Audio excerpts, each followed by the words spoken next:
జై శ్రీరామ్. నేను భోగేశ్వర్ శివశక్తి. పగలు ప్రార్థనలు, రాత్రికి రంకులు అని ఒక సామెత ఉంది. ఈ రంకులు బంకులు తప్ప క్రైస్తవంలో ఏమీ ఉండదన్న సంగతి అందరికీ తెలిసిన విషయమే. అది మన శివశక్తి సంస్థ వచ్చిన తర్వాత అది అందరికీ కూడా అవగతమైపోయింది. అసలు సంసారమే తప్పు, పెళ్ళాం పక్కన పడుకోకూడదు, అది కూడా పాపకార్యమే అని చెప్పేటువంటి పాస్టర్లు అమాయకపు క్రైస్తవ ఆడపిల్లల జీవితాలను చిన్నభిన్నం చేస్తున్నారు. ఆడపిల్లల్ని కాదు, కొందరు దౌర్భాగ్య పాస్టర్లైతే మగపిల్లల్ని కూడా లైంగికంగా లొంగదీసుకుని వారితో కామవాంఛలు తీర్చుకుంటున్నారు. అలాంటిదే గుంటూరు జిల్లా తుళ్ళూరు మండలం వెంకటాయపాలెం గ్రామంలో ఎస్ కోటేశ్వరరావు అని ఒక పాస్టర్ ఉన్నాడు.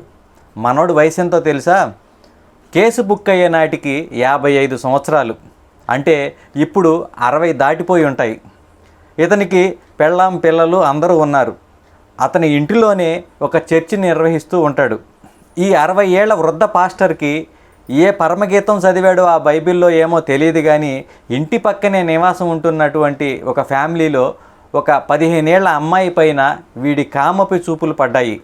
ఆ 17 ఏళ్ల అమ్మాయి అమాయకపు ఆడపిల్లకి మాయమాటలు చెప్పి ప్రత్యేక ప్రార్థనల పేరుతోనో లేక రాత్రి కూడికలను ఇంకేదన్నా కారణంతోనో ఆ అమ్మాయి మీద అఘాయిత్యానికి పాల్పడ్డాడు. ఈ విషయం ఎవరికీ చెప్పకూడదు అని బెదిరించాడు. అలా బెదిరించి అనేకసార్లు ఆ అమ్మాయి పైన మళ్ళీ అఘాయిత్యం చేశాడు.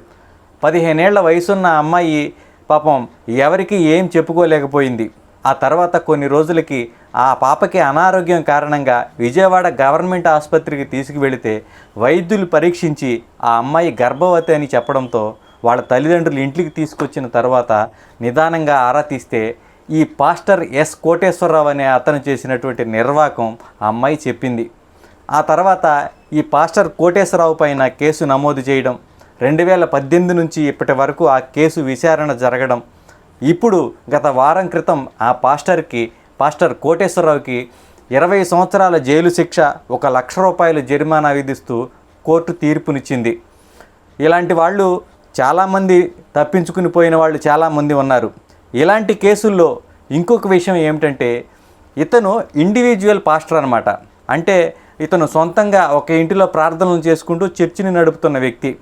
అదే ఒక ఆర్గనైజేషన్, అంటే ఒక పెద్ద సంస్థ లాంటిది, Hosanna Mandir, Hosanna Ministries, Calvary Ministries, United Bible Mission, Evangelical Lutheran Church, ఇలా ఒక వ్యవస్థగా ఉన్నటువంటి చర్చిలు అయితే ఈ పాటికి ఎప్పుడో ఆ కేసుని మాఫీ చేసేసి ఆ బాధితురాలని బెదిరించి లేదా డబ్బు ఇచ్చి నోరు మూయించేసేవాళ్ళు.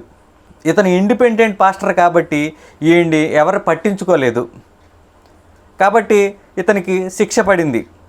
ఇలాగా శిక్ష పడకుండా ఒకవేళ ఇండివిజువల్ పాస్టర్ అయినా, అతను ఒక పెద్ద సంస్థ తరపున పనిచేస్తున్న పాస్టర్ అయినా, ఇలాగా వందల వేల మంది చర్చిల్లో ఇలా పాస్టర్ల కామానికి బలైపోతూ ఉన్నారు. నేను చెప్తున్నానని కాదు, మీరు ఒకసారి మీ గ్రామాల్లోనూ లేదా సిటీ అయితే మీ పేటలో ఉన్న ఏదైనా చర్చికి వెళ్ళి ఆ చర్చికి సంబంధించిన ఏదైనా లైంగిక దాడి, అంటే రేపులు కానీ లేదా పాస్టర్లు లైంగికంగా దాడి చేశారని కానీ లేదా ఎవరినైనా మభ్యపెట్టి రెండవ వైఫ్గా ఉంచుకున్నాడని కానీ లేదా అక్రమ సంబంధం పెట్టుకున్నాడని కానీ ఒకసారి ఎంక్వైరీ చేయండి. ఖచ్చితంగా ఉందనే సమాధానం వస్తుంది. అలా రాకపోతే నాకు ఒకసారి ఈ వీడియో కింద కామెంట్ చేయండి, వాడెవడో కనుక్కుని ఆ పాస్టర్కి మనం అందరం కలిసి సన్మానం చేద్దాం.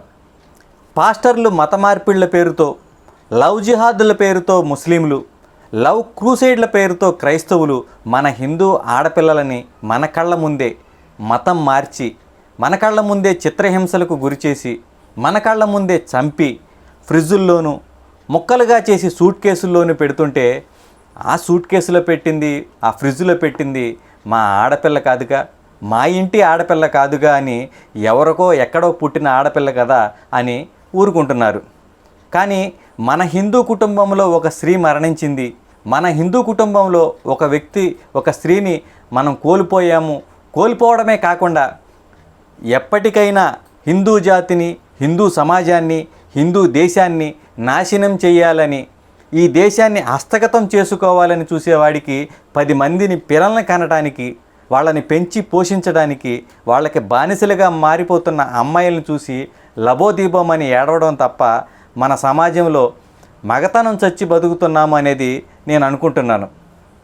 కాదు, మేము పౌరుషవంతులము, మాకు రోషం ఉంది అంటారా? అయితే మీ ఇంటి ఆడబిడ్డలని, హిందూ కుటుంబంలోని ఆడబిడ్డలని లవ్ జిహాద్ బారిన, లవ్ క్రూసేడుల బారిన, మత మార్పిడి మాఫియా బారిన పడకుండా కాపాడండి. ఆల్రెడీ మేము దేశం కోసం, ధర్మం కోసం కొంత సమయం ఇస్తున్నాము. ఇలాంటి ఘటనలు జరిగినప్పుడు మేము స్పందించి అలాంటి ఆడబిడ్డలను కాపాడుతున్నాము అంటారా? అయితే మీకు నా శిరస్సు వంచి పాదాభివందనాలు తెలియజేస్తున్నాను. మీలాంటి వాళ్ళకి అందరికీ ఆ పరమేశ్వరుడు ఎల్లవేళలా తోడుగా ఉండాలని ప్రార్థిస్తూ, జై శ్రీరామ్, భారత్ మాతాకి జై.